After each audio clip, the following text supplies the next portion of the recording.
Today marks 1329 days in our lessons to learn and continue to learn with you. And I hope that these insights will inspire you, support your dreams, help achieve your goals, and really empower you to become the person that you want to become. Today, we speak about waste of time. Specifically, what we talk about that is wasting our time. I think it's such an important topic because we can really spend our time, and as in spending something, wasting our time, and be able to invest our time, the things that it brings returns. I think we need to understand, okay, what is a waste of time? What is a waste of time when what we talk about that really wastes our time? Today we'll really discuss that, and I think that I have wasted a lot of time looking, researching, developing, reading, discussing things that is actually not supporting my vision, not moving me forward, not moving the needle forward. So today we'll share like what kind of things potentially is taking the waste time. What is a waste of time to talk about? And I think that the first level is always awareness, understanding okay, where am I?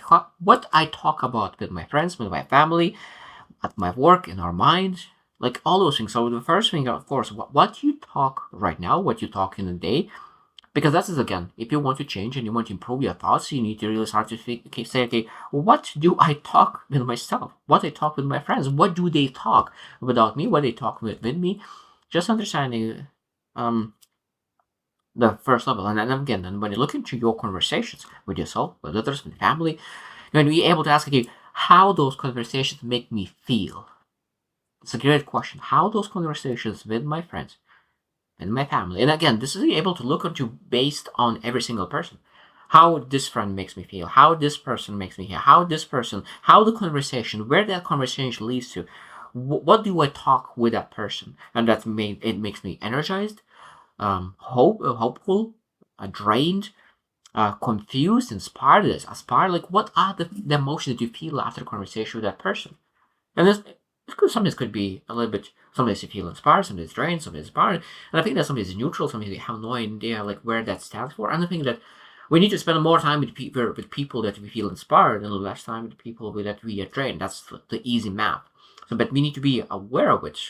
What kind of conversation do we have with the people that we surround ourselves? And I think that's that again. The question is like, how often do you have the same topics? How often do you have repeated conversations about the same thing? Because I think that that's again, this just shows that we have a patterns of because the one conversation. Okay, what kind of emotions does it bring? Energized, drained, and how often do you have the conversation? Because if you always constantly have this very similar conversation over and over again, that means you bring that emotion over and over again. Because at the same time, we need to always ask ourselves and be aware: is the conversation I have is challenges me or comforts me? Challenges me or comforts me? This is a beautiful question.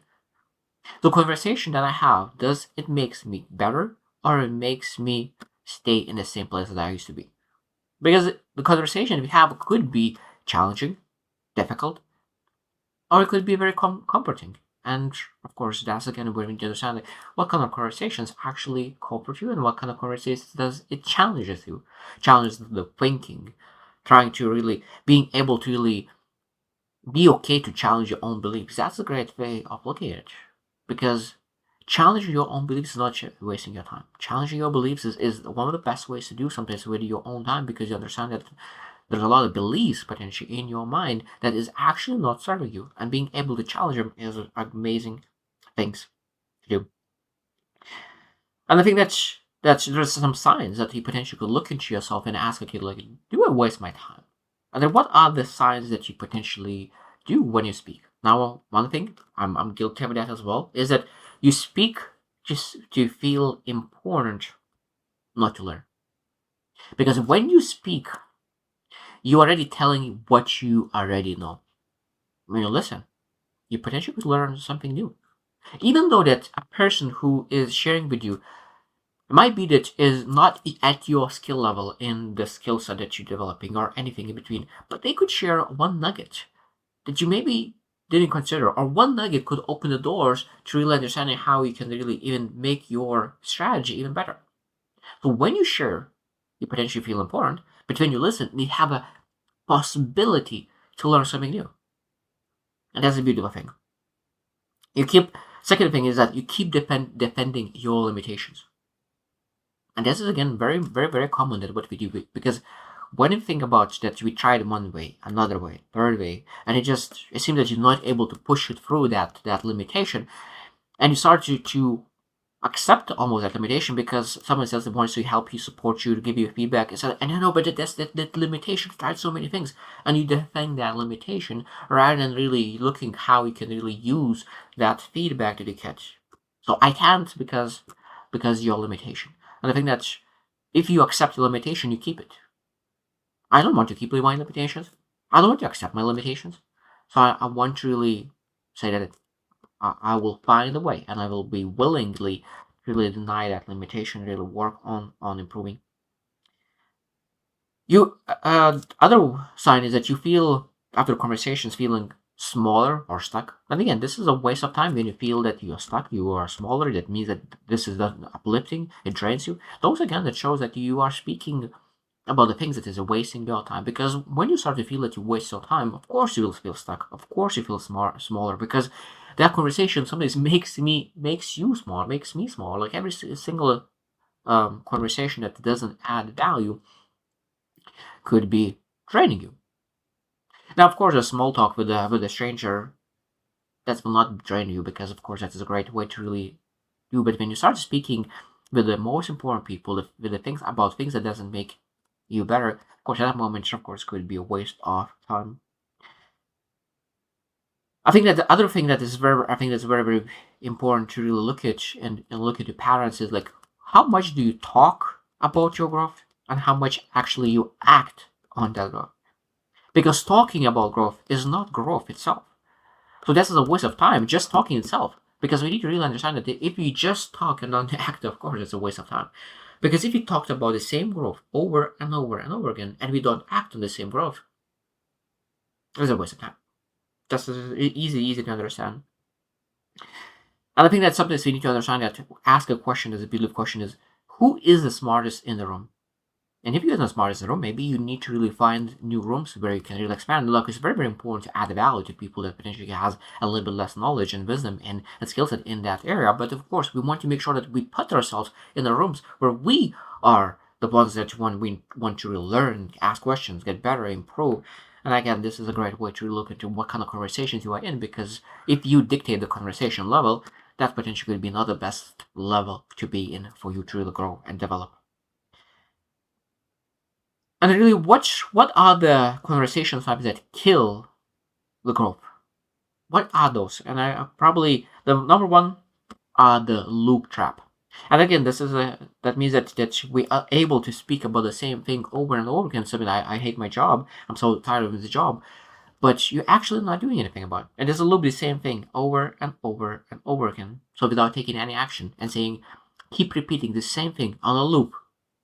And I think that if you mention the same thing 3 times, that's again you are in the loop. And if you're able to ask yourself, how many times I have said it?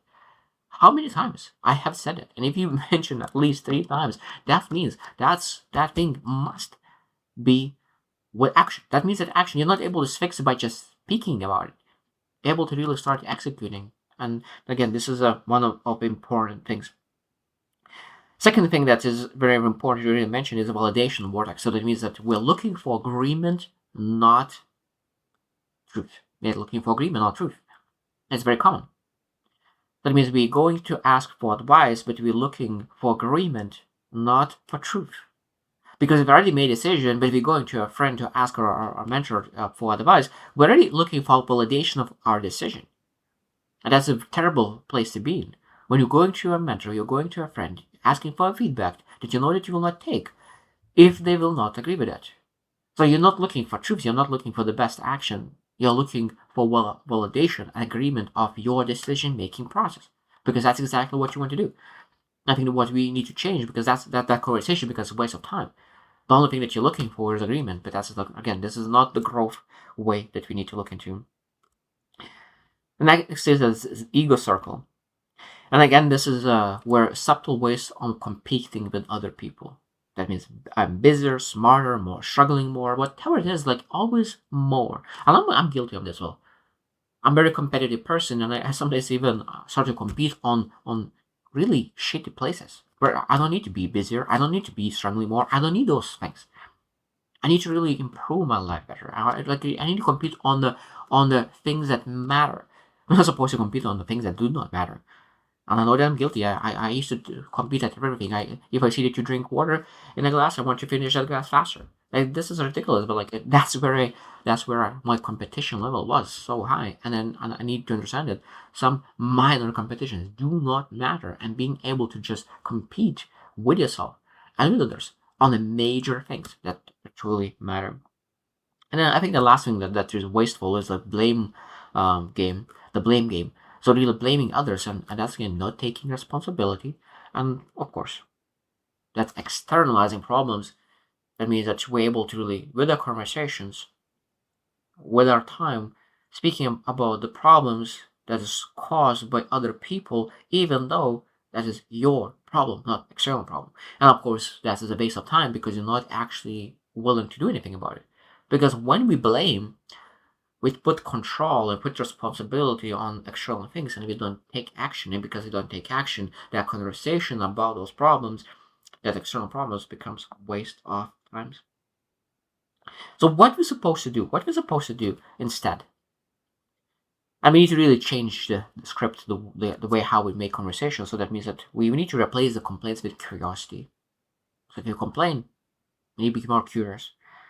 And that means that if you say that I hate my job, so that they start asking you what one thing I could do to really move myself closer or forward, that I could potentially leave my job. Maybe not maybe not a month, maybe 2 months, maybe 3 months, because it sometimes it's not doesn't happen immediately. Sometimes it happens, sometimes not. So what you could do today that could inch me forward to leave my job one day, and that's again the curiosity. Now interrupting the loop talk. And then if you can really start again, the questions is one of the best way to really do it, because we're able to ask like what am I afraid of to change? What I'm really afraid of changing here?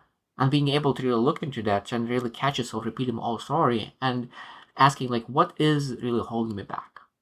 And what could they do again? This is what could they do right now? Right now. Doesn't matter what happened in the past, doesn't matter what will be in the future, but what do I need to do right now? We're very curious.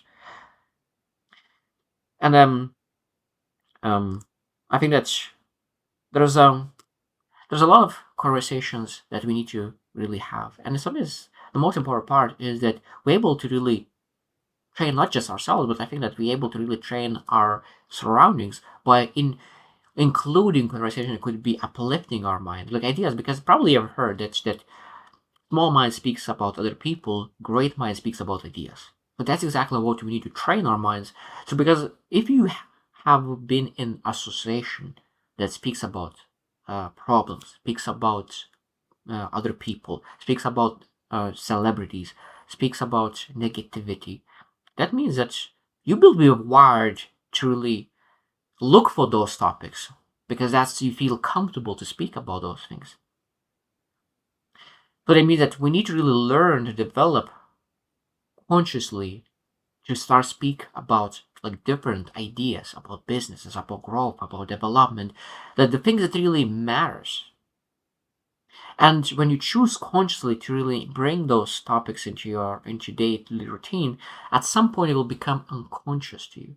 And I think that when you really bring those topics consciously in your surroundings, in your association, if your association is really the same as you, they will be accepting it, and you will be able to influence positively people around you because they will start to speak more and more and more about the things that really matters, about growth, about ideas, about a vision, about a future, about all the things that really matters in our life, fulfillment, purpose, meaning, joy, relationships. So there are so many great topics to talk about if you're actually consciously choosing to really bring those ideas into our conversations every single day, because there's a lot of ways to waste time, and talk is one of those as well. So I hope you choose to win, and see you tomorrow.